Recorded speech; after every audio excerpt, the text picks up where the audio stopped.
টি-20 বিশ্বকাপের গ্রুপ পর্ব থেকে বিদায়ের পর দেশে ফিরেছে পাকিস্তানের কয়েকজন ক্রিকেটার। গতকাল স্থানীয় সময় ভোরের দিকে লাহোরের আল্লামা ইকবাল বিমানবন্দরে এসে পৌঁছান তারকা পেসার নাসিম শাহ, উসমান খান সহ আরও কয়েকজন। সঙ্গে ছিলেন ম্যানেজার ওয়াব রিয়াজও।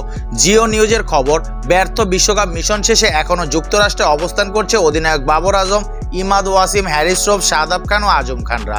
আগামী 22 জুন তারা পাকিস্তানে ফিরতে পারেন বলে খবর।